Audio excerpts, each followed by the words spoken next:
आज हम आपके लिए लाए हैं एक परी की साधना।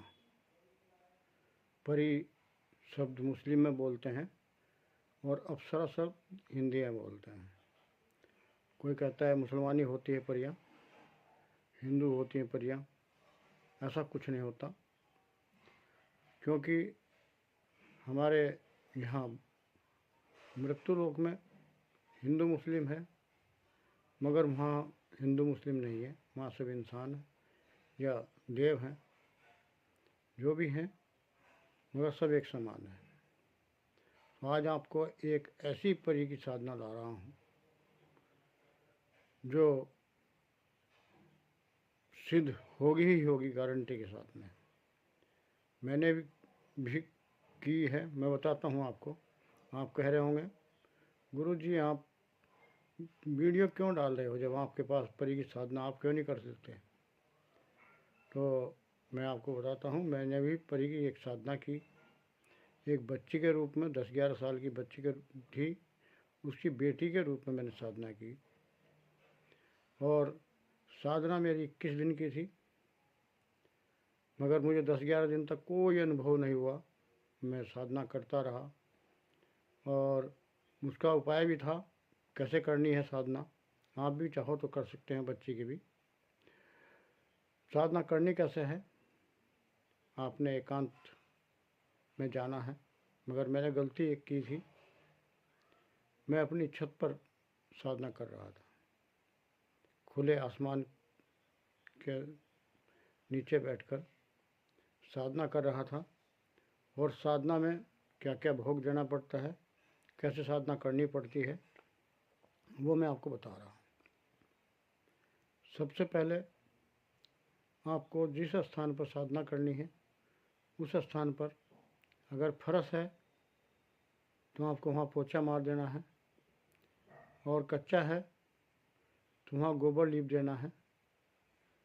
और खुले में है, छत नहीं है, आप खुले में बैठ रहे हैं कहीं, तो वहाँ साफ सफाई करके गोबर, गाय का गोबर से लीप देना है। लीप कर वहाँ अपने गंगा जल छिड़कना है। एक दिन का ये कार्य है। और वहाँ से आप गंगा जल छिड़क कर आ जाएंगे। शाम को फिर जाएंगे आप, रात को 10 बजे के बाद की ये साधना है। 10 बजे के बाद आप जाएंगे और वहाँ एक पीला आसन बिछाएंगे, और चमेली के अगर फूल मिल जाएं तो बहुत अच्छा है, सुगंधित फूल जो भी मिल जाएं। पूरे जहाँ आपने पूजा करनी है, उनकी तपस्या करनी है, उस स्थान पर फूल बिछा देंगे। और एक परी का फ़ोटो ले लें आप, जिस परी की साधना करना चाह रहे हैं। आप गूगल से मांग कर भी फ़ोटो निकलवा सकते हैं और उसकी फ़ोटो वहाँ लगा दें। उसके बाद अपना आसन बिछा लें और 5 अगरबत्ती चारों कोनों में लगाएं, एक एक, और एक बीच में अगरबत्ती लगा दें। उसके बाद 5 तरह का आपको मिष्ठान लेना है। वो मिष्ठान आपने एक किसी भी पत्ते में या कागज़ में, किसी चीज़ में भी रख देना है। जहाँ फूल रखे हैं अपने सामने रखना है, और आपको उत्तर की ओर मुंह करके बैठना है। ये साधना तो 21 दिन की है। उत्तर को मुंह करके बैठना है, और आपने 2 पुष्प माला लेनी है, सुगंधित माला लेनी है, वो भी वहीं पर रख देनी है। और अगरबत्ती जला लेनी है, एक बीच में और चारों कोनों में एक एक। उसके बाद आपने तुलसा की माला लेनी है, क्योंकि माता को, देवियों को तुलसा की माला से ही सिद्ध किया जाता है। और आपने एक 11 माला जाप करना है। ये साधना 21 दिन की है। जब मैं कर रहा था, मैं साधना कर रहा था, जब मैंने साधना की मतलब, तो ये सब कुछ रखा, एक लोटा जल का भी रखा। उसके बाद मैं साधना करता था, अपनी छत पर बैठ कर करता था। रात को धीरे से ऊपर जाना छत पर, किसी को मालूम ना हो, घर वालों को भी, और मैं साधना करता था। मैं दूसरी मंजिल पर सोता था, ऊपर सब परिवार वाले नीचे पहली मंजिल पर सोते थे, ग्राउंड फ्लोर पर, और मैं सेकंड फ्लोर पर सोता था। तो मैं ऊपर जाकर सब कार्य करता था और रात शाम को ये सब सामान इकट्ठा करता था। और मैं इस तरह 10-12 दिन तक साधना करता रहा और मुझे कोई अनुभव किसी तरह का नहीं हुआ, बल्कि एक बार को मन हुआ कि छोड़ो, कुछ नहीं है, सब बकवास करते हैं कि परिसिद्ध कर लो, कोई परिवारी सिद्ध नहीं होती है। मैंने गुरुजी को फ़ोन लगाया। वहाँ गुरुजी ने आपने साधना दी थी 21 दिन की, और उस साधना में कुछ नहीं हुआ, तो ऐसा है, सिद्ध होगी या नहीं? कहने बेटा, अभी आपको 12 दिन हुए हैं, आप 21 दिन तक करिए, 9 दिन और करनी है, आप करके तो देखो, सच्चे मन से आप अगर करोगे तो सिद्ध जरूर होगी। तो मैं 21वें दिन, 21 नहीं बल्कि 20वें दिन से हवा के झोंके से आने लगे, मंद मंद खुशबू, बड़ी प्यारी प्यारी खुशबू आने लगी, और मुझे महसूस सा होने लगा कि हाँ, परी आसपास में है। मैंने गुरुजी को कहा कि गुरुजी ऐसा है, ऐसे ऐसे मुझे अनुभव हो रहे हैं। अनुभव आपको किसी को बताने नहीं चाहिए, अपने गुरु को बता सकते हैं, इसके अलावा किसी को अनुभव नहीं बताएंगे। और जो बच्चा मैंने सिद्ध किया था, उसमें एक आपको बंधन भी लगाना पड़ेगा, कवच जिसको बोलते हैं। आपको अपने चारों ओर कवच लगाना पड़ेगा, और गुरु द्वारा ही करें तो ज़्यादा बेस्ट है। गुरु से लेकर करें मंत्र तो ज़्यादा बेस्ट है। वैसे मंत्र मैं दे दूंगा आपको, मगर इसमें नुकसान के भी चांस बराबर हैं, क्योंकि कोई भी किसी कैद में नहीं रहना चाहता है, मगर उनके जब आप तपस्या करते हो तो मजबूरी होती है, वो भागे चली आती हैं। किसी भी देव की करोगे तो देव भी आपको आशीर्वाद देंगे, आएंगे, मगर अपने बंधन में बांधना, अपने मंत्रों से बांधना, वो ये चाहेंगे नहीं। सबसे पहले इंद्रदेव को खतरा होता है अपने सिंहासन का, अपने स्वर्गलोक का। वो कभी ये नहीं चाहेंगे कि कोई भी साधु संत या कोई भी तपस्या करे देवों की। जो मैं बता रहा हूँ इसमें इंद्रदेव का कुछ हानि नहीं है। जो आप तपस्या कर रहे हो पहले, हाँ, इसमें एक चीज़ और बता रहा हूँ, पहले 5 दिन तपस्या आपको इंद्रदेव की करनी पड़ेगी। इंद्रदेव की किस लिए करनी पड़ेगी? इंद्रदेव जो है स्वर्गलोक के राजा हैं, और जो परियां हैं वो इंद्रदेव के अधीन हैं। इंद्रदेव से इजाज़त लेकर पृथ्वी पर आती हैं कि कोई हमारी तपस्या कर रहा है, हमें जाना है, तो इंद्रदेव उनको आज्ञा देते हैं, और तब वो पृथ्वी पर आती हैं। तो इंद्रदेव को पहले खुश करना पड़ेगा। इंद्रदेव भी खुश होंगे तो परियां जल्दी खुश होंगी और जल्दी आपके पास आएंगी, और 100% आएंगी। मैं अभी परी की बता रहा था, जिस टाइम 20 दिन मुझे हुए लगातार करते हुए, मैंने बल्कि कुछ लकड़ियाँ तोड़ कर वहाँ रखी थी 21 दिन के लिए पूरी गिनकर। 20वां दिन जब चल रहा था तो वो मेरी गोद में कई बार आकर बैठी। और बंधन में आपको बोलना है कि जिसकी मैं तपस्या कर रहा हूँ, जिसको मैं बुलाना चाहता हूँ, सिर्फ वही इसके अंदर प्रवेश करें, दूसरा कोई प्रवेश ना करे। तो उस बंधन के अंदर आपके जो घेरा बनाएंगे उसके अंदर दूसरा कोई प्रवेश नहीं करेगा, और जिसकी आप तपस्या कर रहे हैं सिर्फ वही उसमें प्रवेश किया करेगा। तो इस तरह 20वें दिन बहुत बुरा ज़बरदस्त ढंग से मेरे चारों तरफ घूमती रही, छम छम की आवाज़ आती रही, हवा का झोंका चलता रहा तेज तेज, बहुत सुगंधित हवा थी। तो मैं महसूस कर रहा था।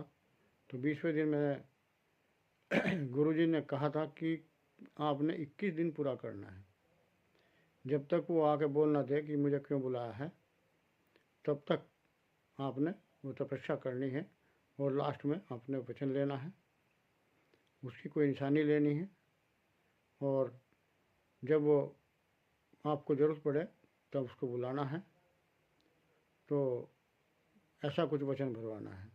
वो भी आपसे वचन भरवाएगी, कुछ आपसे मांगेगी, जो आपके सामर्थ्य हो आप बोल देना, मैं सामर्थ्य अनुसार दूंगा। वो कहने लगे, बहुत भी कुछ डिमांड करने लगे तो आप हाथ जोड़ लेना, माता या बेटी या बहन, जिस रूप में भी आप करना चाह रहे हैं, जिसकी भी आप करना चाह रहे हैं, कि मैं इतना ही सामर्थ्य रखता हूँ और मैं ये आपको दे सकता हूँ, आप मुझे वरदान दें, आप मेरे से वादा करें। तो जिस टाइम मेरे गुरुजी ने ये बताया था कि ऐसे ऐसे वचन भरवाना है, तो आप भी ऐसे ही वचन भरवाएंगे। और मैं मंत्र अभी डाल देता हूँ बाद में, लास्ट में आपको। तो उसके बाद आपने गुरुजी से जब मैंने कंफर्म किया, गुरुजी ने कहा ठीक है आप बैठे रहिए, आप जल्दी सिद्ध होने वाली है। 21वें दिन मात्र 20 मिनट बचे थे, मेरे चारों तरफ घूमती रही और हवा का झोंका आता रहा, मेरी गोद में कई बार बैठी आकर, मगर मैं अपनी तपस्या करता रहा। 20 मिनट बाकी जब बची तो नीचे मंजिल से आवाज़ आई मेरे परिवार वालों की, बचाओ बचाओ बचाओ करके बहुत तेज़ तेज़ आवाज़ आने लगी, जैसे मोहल्ले पड़ोस के भी सब हल्ले तारने लगे। तो मैंने सोचा कि शायद कोई घटना घट गई, और अगर मैं तपस्या करता रहा, पूजा करता रहा, तो और लोग भी मुझे कहेंगे कि अपनी तपस्या में लीनता, यहाँ इतनी बड़ी घटना घट गई। तो मैंने सब कुछ छोड़ा और नीचे चला गया। जाकर देखा सब सो रहे थे, और वो जो बच्चा परी थी वो वहाँ से गायब हो गई। मेरी साधना जो भंग हो गई। दूसरी साधना मेरी जो करी है वो मैं आपको अगली वीडियो में बताऊंगा। अब इसमें मैं आपको मंत्र डाल देता हूँ, और जो 2 पुष्पों की माला उसका क्या करना है, जिस टाइम वो सिद्ध होगी आपके सामने आएगी, आपको कहेगी आकर मुझे क्यों बुलाया है, बताइए आप। तो आपने उठना है और उसके गले में वो पुष्पमाला डालनी है, और जो आपने भोग प्रसाद रखा है वो डेली आपने ही खाना है, और पहले भोग देना चढ़ाना है, थोड़ा थोड़ा परी का जो फ़ोटो आपने लिया है उसके आगे चढ़ाना है, और फिर बाकी आपने खाना है।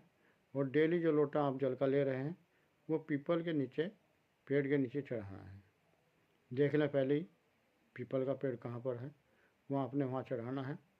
और सबसे अच्छा जो है, आप अगर खुली जगह कहीं चले जाएं, ऊंची सी जगह पर बैठ जाएं, जहाँ कोई रात को रोक टोक ना हो, जंगल में करें तो ज़्यादा बेहतर है।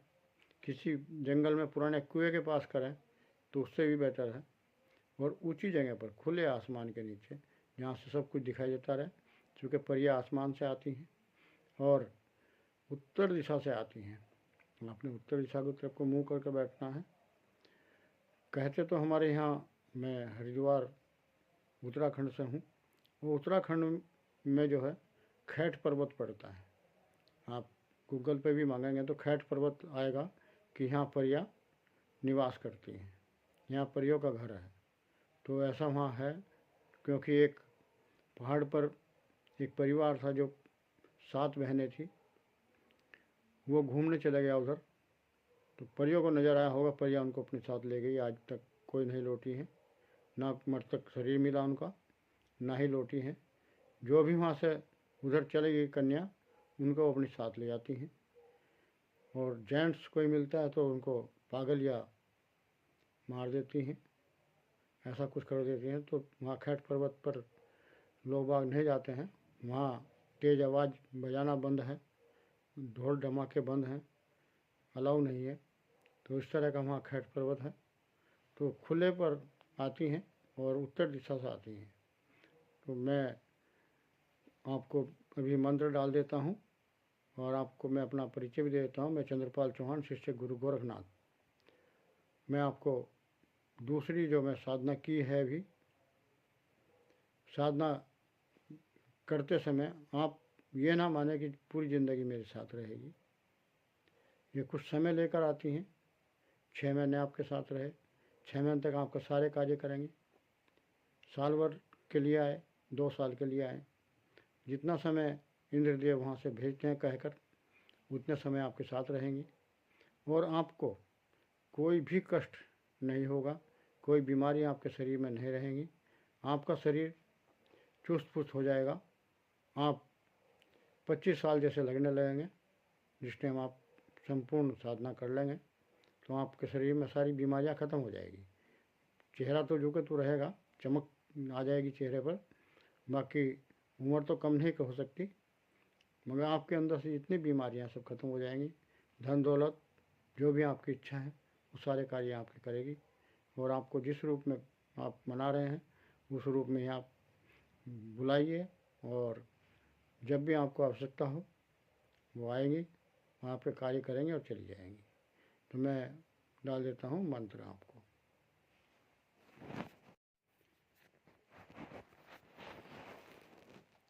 अब मैं आप मंत्र ध्यान से देखें। मंत्र इस प्रकार है: ओम ह्रीं क्रीं आगच्छ आगच्छ। मेरी प्रिय, मेरी बेटी, मेरी माँ, मैं आपकी साधना कर रहा हूँ। मेरी बहन, मैं आपकी साधना कर रहा हूँ और आप मुझे दर्शन दें। फिर ये मंत्र बोलना है आपने: ओम ह्रीं आगच्छ आगच्छ परि फट स्वाहा। ये आपने मंत्र बोलना है। आपकी मेरी वीडियो समाप्त हो रही है और आपका जो है परिसाधना संपूर्ण हो रही है। इस तरह आपने साधना करनी है।